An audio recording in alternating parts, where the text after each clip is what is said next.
Estaba sola en casa haciéndose el vestido que pensaba llevar a su cita del viernes por la noche. Pero tuvo una visita inesperada. Pasaron 24 años antes de que la ciencia forense pudiese identificar al individuo que estuvo allí esa fatídica noche.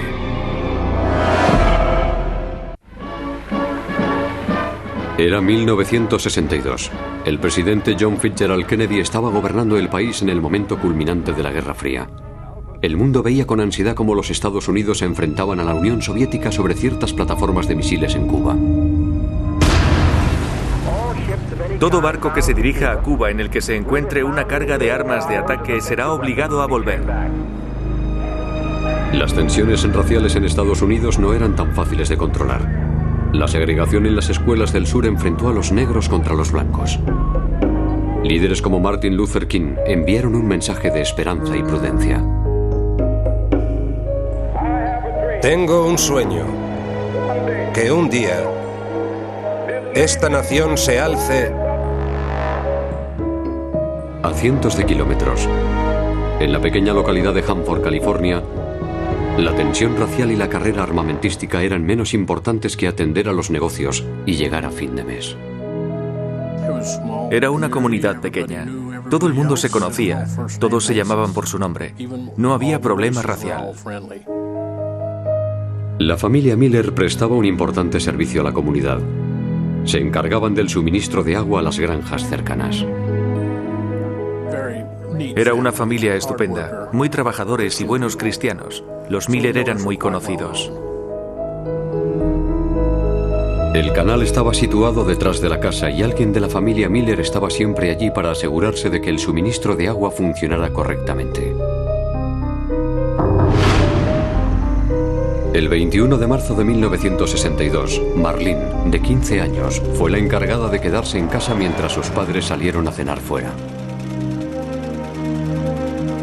Marlene se puso a coser un vestido nuevo para una cita que tenía.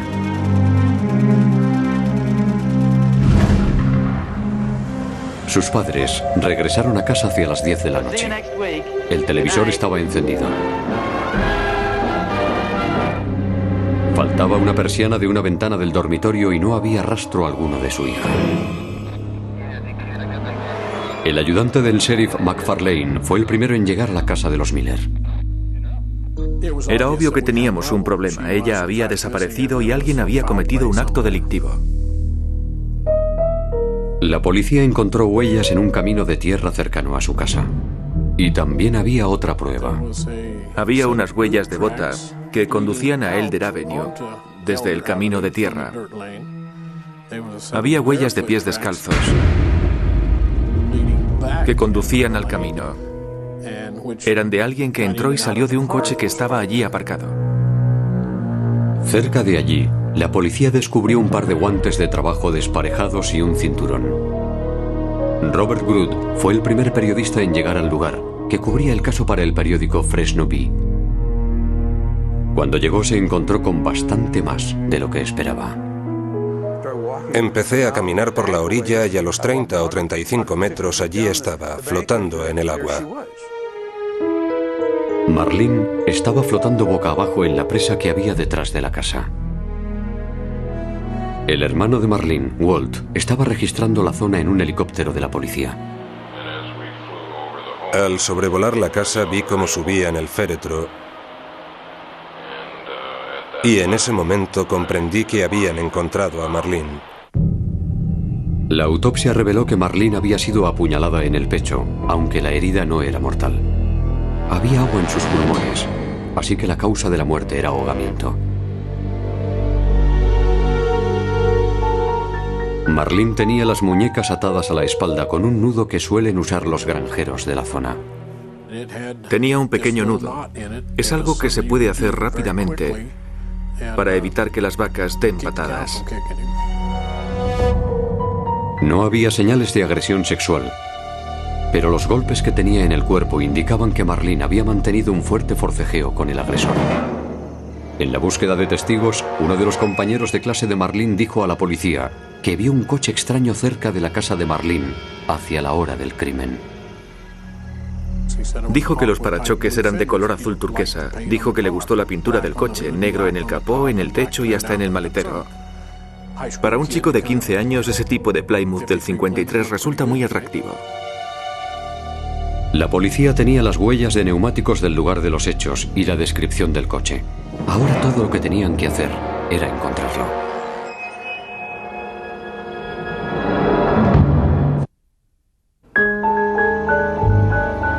Un testigo vio un Plymouth del 53 negro y turquesa aparcado cerca de la casa de Marlene Miller la noche de su muerte. La policía lo encontró a las pocas horas. Recuerdo que el departamento de policía de Hanford había encontrado un coche que coincidía con esa descripción aparcado delante del Hotel Royal en la calle Séptima.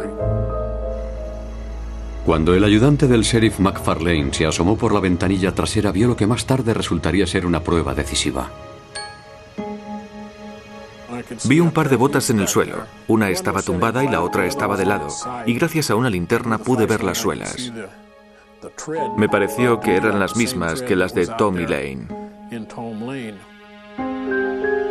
El coche estaba registrado a nombre de Booker Hillery Jr., trabajador de una granja local que recientemente había sido puesto en libertad tras cumplir una condena por violación. Uno de sus compañeros de trabajo dijo a la policía que había visto a Hillery conduciendo hacia la casa de Marlene Miller después del trabajo, la noche en que ésta fue asesinada. Y el jefe de Hillery identificó los guantes encontrados en el lugar de los hechos como los que llevaba Hillery. Las ruedas del coche y las botas encontradas en la parte de atrás eran similares a las huellas de neumáticos y de botas que había en el barro cerca del lugar del crimen. Pero eso no significa que él la matara, aunque estaba claro que había arrojado los guantes por la ventanilla mientras se daba a la fuga por el camino en el que aparecieron las huellas de neumático. Pero todo era circunstancial. No había pruebas concluyentes para encerrarle. Booker Hillery negó tener relación alguna con el asesinato de Marlene.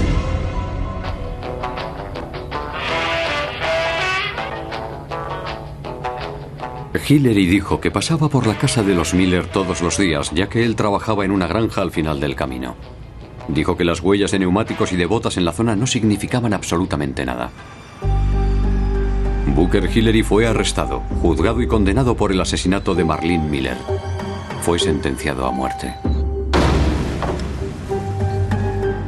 Una vez en prisión, Hillery se aprovechó del proceso de apelación y solicitó que le conmutasen la pena.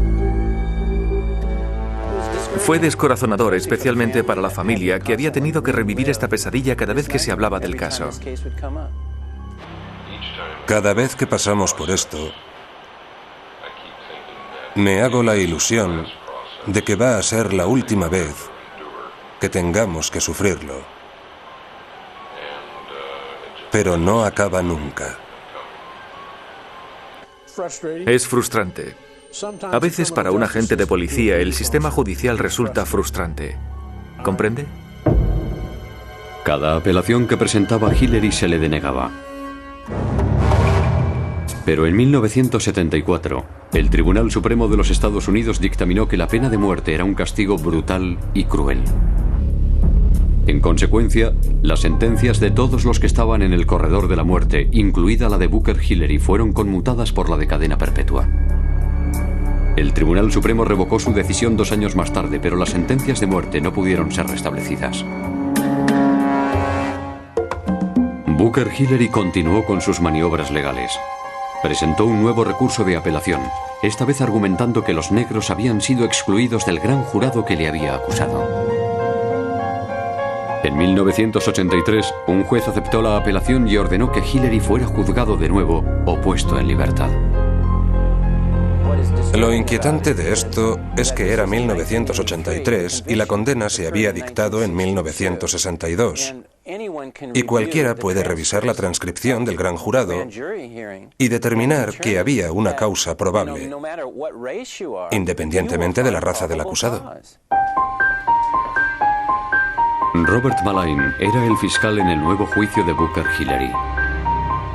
Comprendí que tenía que encontrar una prueba decisiva, porque obviamente tenía que ganar el caso y remontarme a 24 años atrás. La prueba física todavía existía, pero 21 de los testigos originales ya habían muerto.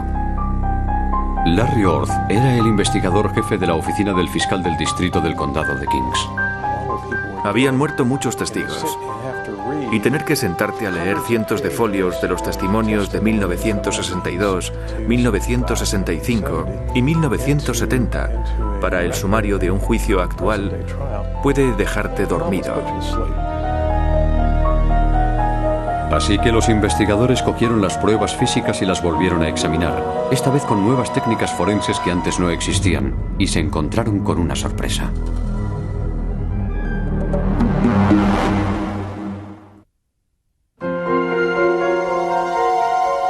Habían pasado 24 años desde que Booker Hillery había sido condenado por el asesinato de Marlene Miller, una condena que más tarde había sido revocada.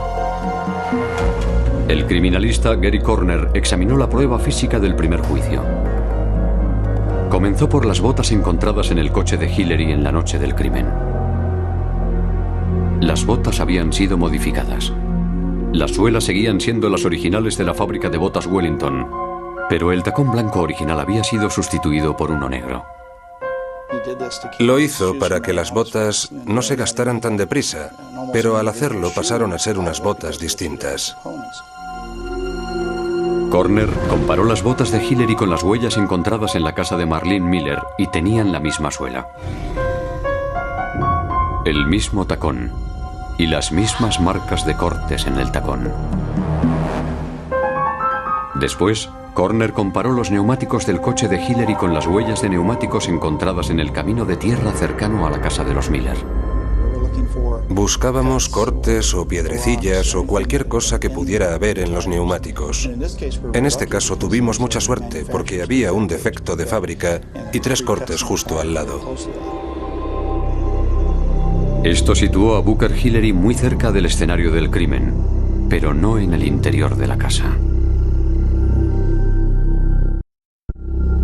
Larry Orth encontró algo importante cuando leyó la transcripción del primer juicio. En la noche del crimen, 24 años antes, un avispado detective pidió a la madre de Marlene que aspirase la moqueta del cuarto de estar, donde su hija había sido raptada. Entonces, los investigadores encontraron unas extrañas partículas microscópicas en el análisis de la moqueta, pero no sabían lo que eran. Dijeron que no tenían la tecnología para descubrirlo y que solo podían comparar las partículas en cuanto a la forma y el tamaño. Las partículas con forma de balón de fútbol americano encontradas en la bolsa de la aspiradora seguían existiendo en el expediente de pruebas y fueron enviadas a un laboratorio forense independiente de Chicago. Skip Palahniuk fue el experto forense asignado al caso. Yo llevo utilizando el microscopio desde los 8 años y había visto partículas como esas antes y sabía qué clase de fenómeno físico las producía. Aumentada 300 veces la imagen, Palahniuk reconoció las partículas como pintura, el tipo de pintura que viene en una lata de aerosol. En las partículas había fibras de algodón. Eso explicaba que las partículas de pintura fueran redondas. Cuando se utiliza pintura en spray, las partículas redondas se aplastan al llegar a una superficie como la madera. Cuando la pintura se seca, se forma una película. Pero si la pintura en spray toca la fibra, reacciona de forma diferente. Si estas esferas se secan aisladamente, mantienen su forma de esferas. Sin embargo, si entran en contacto con una fibra, lo que ocurre es que la capacidad de absorción hace que la pintura se extienda así, dejando un dibujo característico al entrar en contacto con la fibra.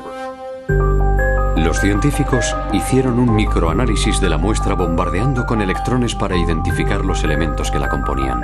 Al ser bombardeados, todos los elementos desprenden rayos X con distintas longitudes de onda y nosotros podemos registrar los rayos X, la longitud de onda y cuantificar la cantidad de energía desprendida para determinar qué elementos están presentes en la muestra. Los componentes eran titanio, plomo y hierro. Un microespectrómetro fotométrico de infrarrojos, que se parece más a un ordenador que a un microscopio, determinó la composición molecular de la pintura. Los resultados salen en un gráfico, y a través de la prueba de azul de Prusia, los científicos descubrieron que se trataba de una pintura acrílica con una base oleica. Ahora los investigadores querían saber de dónde procedían aquellas misteriosas partículas microscópicas de pintura azul. Y también necesitaban saber cómo llegaron a la moqueta del cuarto de estar de Marlene Miller 24 años antes.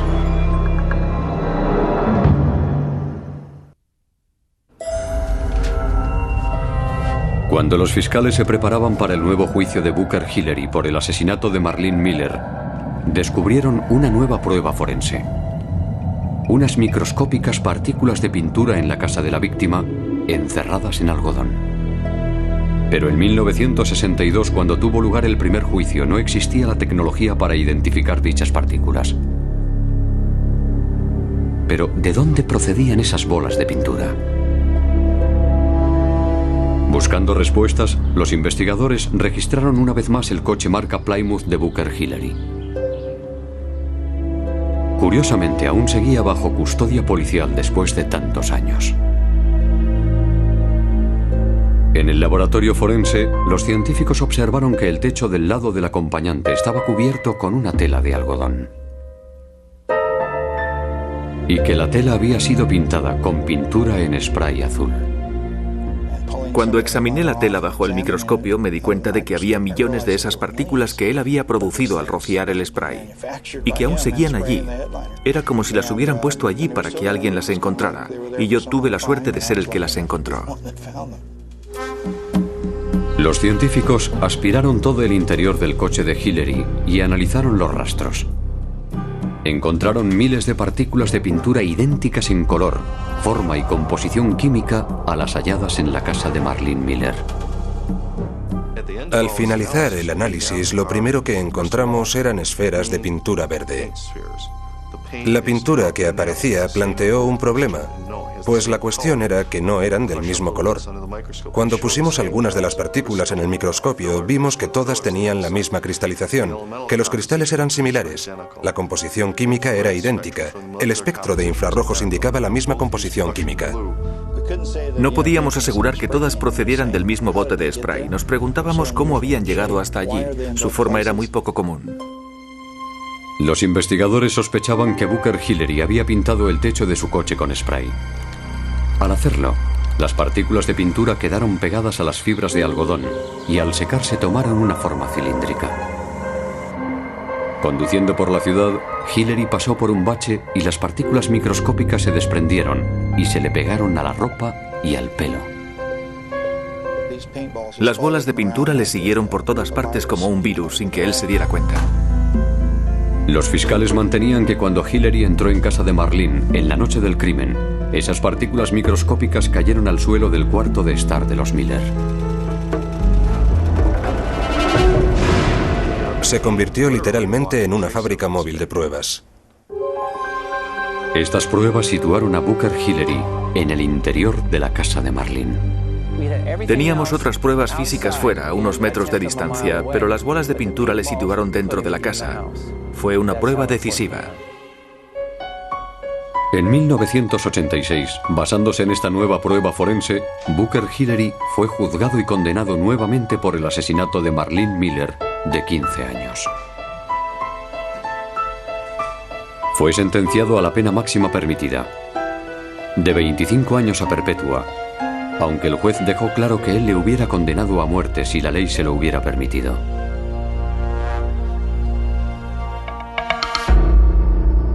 Irónicamente, fue el mismo Booker Hillery quien entregó a los investigadores la prueba definitiva que le condenó. Las autoridades locales habían intentado vender su coche poco después del primer juicio, en 1960, pero Hillery no lo permitió. Hillery presentó una queja ante el Tribunal Federal contra el condado para que dejaran de intentar deshacerse de su coche, y decidimos no venderlo. Muchas gracias, señor Hillery. Cuando aquel día fui al depósito y vi el techo pintado con pintura de spray, di un grito de alegría. Esto es, si no hubiéramos conservado su coche, nunca habríamos averiguado de dónde procedían esas partículas. Actualmente, Booker Hillery tiene 71 años. Se le denegó la condicional en una vista reciente, en enero de 2003. Booker Hillery está donde le corresponde. Debería haber ido a la cámara de gas antes del nuevo juicio, pero por la razón que fuera, el sistema no le condenó a muerte, pero está donde debe estar. No le corresponde vivir en nuestra sociedad. Los investigadores agradecen la previsión del difunto Art Thomas, el jefe de criminología del condado de Kings, quien en 1962 insistió en que la madre de Marlene pasase la aspiradora por el suelo del cuarto de estar, donde había tenido lugar el rapto. Él guardó esa prueba bajo custodia policial. Eso fue la clave de todo, y seguro que Art sabía entonces que era la forma de encerrarle. Era todo un investigador y un excelente policía. Nosotros hacemos lo que algunas personas creen que solo se puede hacer en la ficción. Yo creo que nosotros somos la encarnación de Sherlock Holmes y el Dr. Thorndyke y ese tipo de gente, en el sentido de que podemos hacer que una pequeñísima prueba desvele toda la verdad.